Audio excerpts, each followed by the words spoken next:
안녕하십니까? 역사의 숨결과 문화의 깊이를 탐색하는 시간입니다. 우리가 살아가는 세상은 수많은 소리로 가득 차 있습니다. 하지만 때로는 그 어떤 웅변보다도 깊은 메시지를 전하는 침묵이 있습니다. 교회 전례력에는 그 침묵이 가장 깊고 강렬하며 무한히 거룩해지는 단 하루가 존재합니다. 이 침묵은 벌이 아니며 사랑의 부재는 더더욱 아닙니다. 그것은 거룩한 신비이며 이탈리아의 위대한 성인 비오 신부님에 따르면 우리를 향한 경고이기도 합니다. 성 토요일, 순환의 토요일, 혹은 부활 전야라고도 불리는 이날은 죽음과 부활 사이에 놓인 영적인 문턱입니다. 만약 우리가 분별력을 가지고 이 문턱을 넘는 법을 알지 못한다면 우리 인생의 가장 위대한 축복을 받기 바로 직전의 영적인 덫에 갇히게 될 수도 있습니다. 그렇습니다. 많은 사람들이 이날 가장 본질적인 것을 제외한 모든 것을 하며 시간을 보냅니다. 부활절 식탁을 준비하고 집을 청소하며 장식을 하거나 너무 이른 축하 파티를 열 때 하늘은 침묵 속에서 이 모든 것을 지켜보고 있습니다. 그 고요함 속에서 하느님께서는 무엇을 보실까요? 그분은 조급한 마음, 산만한 영혼, 그리고 이날의 영적인 무게를 이해하지 못한 신자들을 보십니다. 그리고 어떻게 원수가 이 명백한 전례적 심을 틈타 부활 직전에 자신의 마지막 함정과 속삭임, 혼란의 씨앗을 뿌리는지를 지켜보십니다. 바로 이 지점에서 비오 신부님의 말씀은 우리에게 긴급한 메시지로 다가옵니다. 성토요일은 지옥이 절망하고 천국은 숨을 죽이며 의로운 이의 영혼은 하느님과 함께 침묵하는 법을 배워야 하는 시간이다. 하지만 이것이 대체 무슨 의미일까요? 이토록 중요하면서도 위험할 수 있는 이 특별한 날에 우리는 무엇을 해야 하고 또 무엇을 하지 말아야 할까요? 오늘 저는 오상의 성인 비오 신부님의 증언과 교회의 가르침, 그리고 성토요일의 침묵 속에서 일어나는 보이지 않는 신비에 근거하여 그 비밀을 여러분과 함께 나누고자 합니다. 혹시 이 거룩한 침묵의 힘을 믿으신다면 잠시 시간을 내어 이 영상에 좋아요를 눌러주십시오. 여러분의 작은 클릭 하나가 이 메시지가 가장 필요한 영혼에게 닿게 하는 하느님의 손길이 될 수 있습니다. 이는 단순히 영상을 응원하는 것을 넘어 하느님의 은총을 널리 퍼뜨리는 거룩한 나눔의 행위가 될 것입니다. 성금요일에 우리는 그리스도의 죽음을 묵상합니다. 그분의 희생과 십자가, 사랑을 위해 흘리신 피를 애도합니다. 하지만 토요일이 되면 모든 것이 멈춘 듯 보입니다. 미사는 거행되지 않고 감실은 열린 채 비어 있으며 성당의 종은 울리지 않습니다. 우리의 영혼은 거룩한 고독감에 휩싸입니다. 이 날은 교회에서 가장 조용한 날이지만 동시에 가장 신비로운 날이기도 합니다. 왜일까요? 그 침묵 속에서 하느님께서는 비밀리에 보이지 않는 곳에서 바로 지옥의 심연에서 일하고 계시기 때문입니다. 그리스도께서는 의로운 영혼들을 해방시키기 위해 저승으로 내려가십니다. 지상에 있는 우리가 아무것도 느끼지 못하는 동안 천상에서는 영적 전쟁이 벌어지고 있는 것입니다.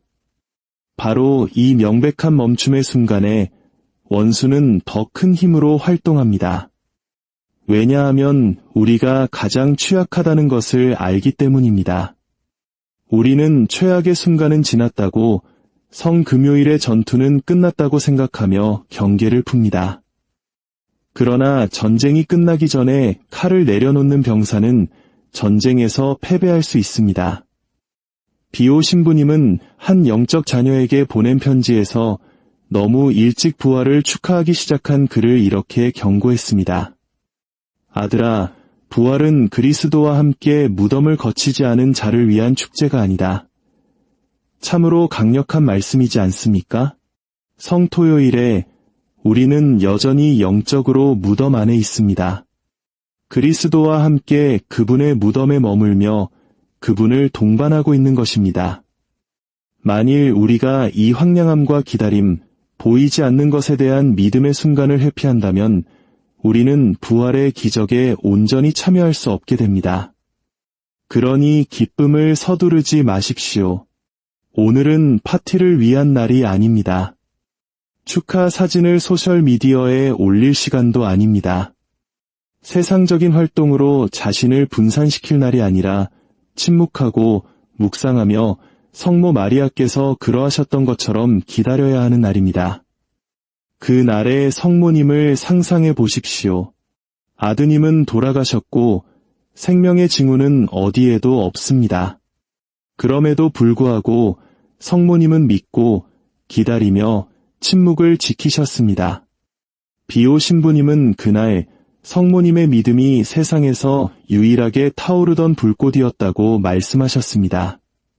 그래서 우리는 성모님을 성토요일의 여인이라 부릅니다. 여러분도 그분처럼 될 수 있겠습니까? 단 하루만이라도 세상의 소음을 끌 수 있겠습니까? 휴대폰을 잠시 내려놓고 내적인 침묵을 지키며 단식하고 성토요일의 묵주 기도를 바치십시오. 여러분의 마음으로 무덤에 계신 예수님과 함께 하십시오. 비오 신부님은 그날의 성모님에 대해 이렇게 말씀하셨습니다. 모두가 죽음을 애도할 때 오직 그분만이 희망을 붙들고 계셨다. 그리고 이 때문에 부활은 가장 먼저 그분의 마음 안에서 나타났다. 여러분도 그것을 경험할 수 있습니다. 하지만 기억하십시오. 기다림은 기적의 일부입니다. 많은 신자들이 전례에 대해 깊이 알지 못한 채 성토요일에 중대한 실수를 저지릅니다. 그들은 이 날을 세속적인 날로 만들어버립니다. 해변으로 가거나 바비큐 파티를 준비하고 집안을 소음으로 가득 채우며 전례적 시간이 되기도 전에 부활절 축하를 시작합니다. 영적으로 어떤 일이 일어나는지 아십니까? 비오 신부님은 영혼이 그리스도와 함께 무덤을 거치지 않고 축하할 때 그 기쁨은 공허하다고 말씀하셨습니다. 그분은 환시 속에서 원수가 어떻게 이러한 섣부른 축하를 틈타 영적인 혼란을 심는지 보셨습니다. 십자가 없이는 영광이 없고 그분과 함께 무덤에 머물지 않고는 진정한 부활이 없습니다. 이것이 바로 겸손과 성찰, 순종적인 침묵으로의 부르심인 성토요일의 핵심입니다. 비오 신부님은 성토요일을 위한 지침서를 남기지는 않으셨지만 그분의 영적 자녀들이 수집하고 공유한 일련의 영적 실천들을 우리에게 남겨주셨습니다. 그 중에서도 그분께서 가장 권장하셨던 것들은 다음과 같습니다. 첫째, 무덤 묵주 기도입니다. 순환과 저승으로의 하강, 그리고 성모님의 기다림을 묵상하며 바치는 특별한 묵주 기도입니다. 비오 신부님은 눈물로 이 기도를 바치셨다고 합니다. 둘째, 침묵의 단식입니다. 소셜미디어나 공허한 대화 없이 오직 하느님께 봉헌하기 위해 말을 아끼는 하루를 보내는 것입니다. 셋째, 빈감실 방문하기입니다. 성당에 가서 텅 빈 제대와 열려있는 감실을 바라보며 여러분의 고통과 무거운 짐, 고독을 예수님께 봉헌하는 시간입니다. 넷째, 그리스도께 영적인 편지 쓰기입니다. 고대 신비가들이 그랬던 것처럼 상처 입으신 예수님의 성심께 사랑과 감사, 위로의 편지를 써서 십자가 발치에 봉헌물로 두는 것입니다. 다섯째, 그리스도의 상처에 대한 묵상입니다. 그분의 각 상처를 묵상하고 그분의 시신이 어떻게 무덤에 누워 계신지 생각하며 여러분의 영혼 역시 죄에 대해 죽어야 함을 깨닫는 것입니다. 사랑하는 마음으로 그러나 단호하게 말씀드립니다. 여러분이 성토요일을 어떻게 보내느냐가 여러분의 부활절의 영적 깊이를 결정합니다. 이것은 선택사항이 아닙니다. 그저 그런 또 다른 하루가 아닙니다. 그것은 문턱이며 문입니다. 수많은 그리스도인들이 몸으로는 부활절을 축하하지만 그들의 영혼은 성금요일에 머물러 있습니다. 여러분은 그것을 원하십니까? 아니면 여러분의 삶을 내면으로부터 변화시킬 진정하고 강력하며 빛나는 부활을 갈망하십니까? 그렇다면 성토요일을 헛되이 보내지 마십시오. 소음으로 채우지 마십시오. 무시하지 마십시오. 그저 또 다른 휴일처럼 여기지 마십시오.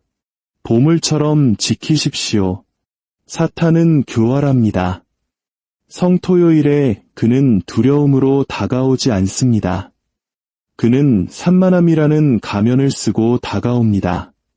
그는 이제 모든 것이 끝났다고 축하할 시간이라고 아무것도 중요하지 않다고 믿게 만듭니다. 그리고 바로 그 순간 그는 여러분의 영적인 부활을 훔쳐갑니다. 희생을 막을 수 없을 때 원수는 기쁨으로 위장하여 영광을 가로막으려 합니다. 비오 신부님은 마리아라는 한 여성의 이야기를 들려주셨습니다. 그녀는 수년 동안 이 거룩한 날을 부활절 축하를 위한 준비일로만 여겼습니다. 쇼핑을 하고 음식을 준비하며 심지어 부활절 전야 파티를 열기도 했습니다. 그러나 비오 신부님의 성토요일에 대한 가르침을 듣고 난 후 그녀는 이 날을 다르게 경험하기로 결심했습니다. 경건한 침묵 속에서 보낸 첫 성토요일이 모든 것을 바꾸었다고 그녀는 눈물을 글썽이며 고백했습니다. 저는 마치 정말로 그리스도와 함께 무덤에 있는 것처럼 느껴졌어요. 그리고 부활절 아침이 밝았을 때 저는 너무나 깊고 진정한 기쁨을 경험해서 이전의 모든 부활절 축하가 얼마나 피상적이었는지를 깨달았죠. 부활은 더 이상 역사적 사건이 아니라 제 영혼 안에서 일어나는 실제적인 현실이 되었습니다. 이것이 바로 우리가 이날의 거룩한 침묵을 존중할 때 기다리는 변화입니다. 그러므로 오늘 저는 여러분께 간청합니다. 성토요일에 이러한 일들은 피하십시오. 세상적인 음악을 틀지 마십시오. 부활의 새벽이 밝기 전에 축하 파티를 열러 나가지 마십시오. 여러분의 영혼을 방치하지 마십시오. 하느님 앞에서 여러분의 마음을 먼저 비우지 않고 집을 다른 것들로 채우지 마십시오. 성토요일의 중심에는 전례력의 가장 어두운 날을 비추는 믿음을 지닌 한 분, 예수님의 어머니 마리아가 계십니다. 비오 신부님은 특히 십자가 순환과 부활 사이의 이 거룩한 시간 동안 성모님께서 하신 역할에 대해 깊은 존경심을 담아 자주 말씀하셨습니다. 사도들이 두려움과 혼란 속에서 흩어지고 제자들이 문을 잠그고 숨어 있을 때 마리아께서는 굳건하고 침묵하며 믿음으로 가득 찬 채서 계셨습니다. 모든 가시적인 증거가 패배를 가리킬 때 그분만이 홀로 부활의 확신을 지니고 계셨습니다. 어쩌면 이는 칠흑 같던 일제강점기나 모든 것이 폐허가 되었던 전쟁 후 한 줄기 희망을 붙들고 묵묵히 자리를 지켰던 우리 할머니, 어머니들의 모습과도 닮아 있을지 모릅니다. 세상은 끝이라고 말했지만 그분들의 마음속에서는 꺼지지 않는 믿음의 불꽃이 타오르고 있었던 것처럼 말입니다. 때때로 신앙의 가장 위대한 행위는 하느님께서 침묵하시는 것처럼 보일 때 침묵 속에서 기다리는 것이라고 비오 신부님은 가르치셨습니다. 즉각적인 만족과 끊임없는 소음, 만성적인 조급함의 시대에 살고 있는 우리에게 성모님의 모범은 거룩한 기다림을 받아들이라고 도전합니다. 한 늙은 수도승은 성토요일에 대한 자신의 이해가 마리아의 눈을 통해 보기 시작했을 때 어떻게 변화했는지 이야기했습니다. 수년 동안 저는 이 날을 성금요일과 부활주일 사이의 불편한 멈춤으로만 여겼습니다.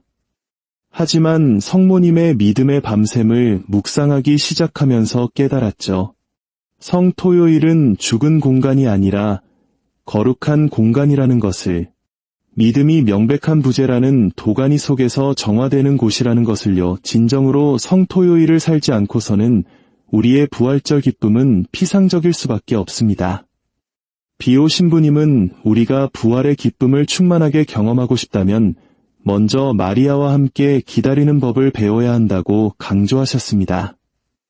이 기다림은 수동적인 체념이 아니라 적극적인 깨어있음입니다. 모든 것이 끝난 것처럼 보일 때 희망을 지키는 파수꾼이 되는 것입니다.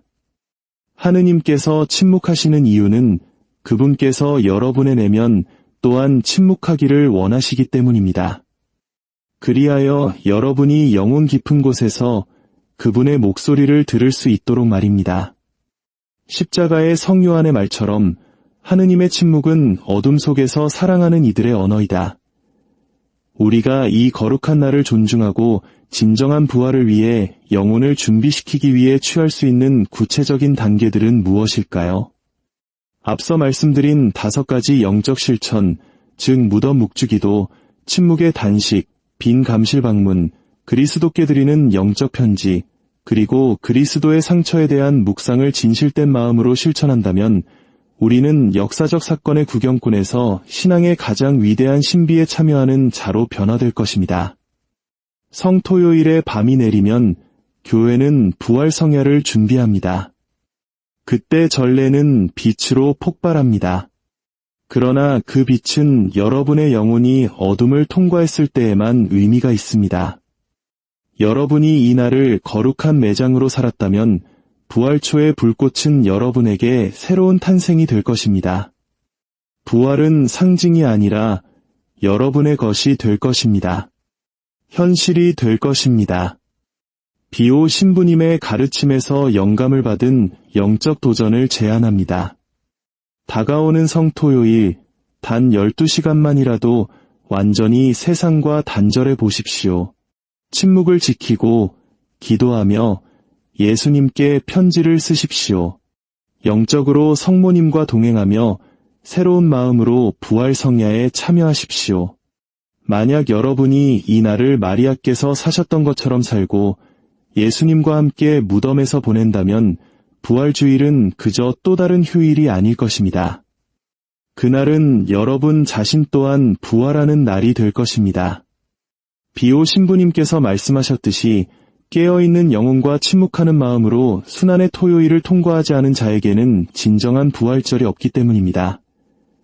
이 메시지가 여러분의 마음에 깊은 울림을 주었다면 저는 성토요일을 거룩하게 지키겠습니다. 라고 다짐하며 저희 채널을 구독해 주십시오. 여러분의 결심과 동행은 이 진리가 더 많은 이들에게 퍼져나가도록 하는 거룩한 씨앗이 될 것입니다. 여러분의 구독은 저희가 이 귀한 신앙의 가르침을 계속해서 나눌 수 있게 하는 가장 큰 힘이 됩니다. 기억하십시오. 모든 성 토요일이 지나면 부활절은 반드시 옵니다. 성 토요일의 거룩한 침묵이 여러분을 부활 아침의 영광으로 이끌어 주시기를 기도합니다. 성모님의 믿음이 여러분의 어두운 순간들을 지탱해 주시기를 빕니다. 그리고 지금은 무덤 속에 감추어져 있는 그리스도의 상처가 곧 여러분의 삶에서 은총과 치유의 샘이 되기를 간절히 바랍니다. 다음 묵상으로 다시 만날 때까지 희망을 굳게 붙드시길 바랍니다.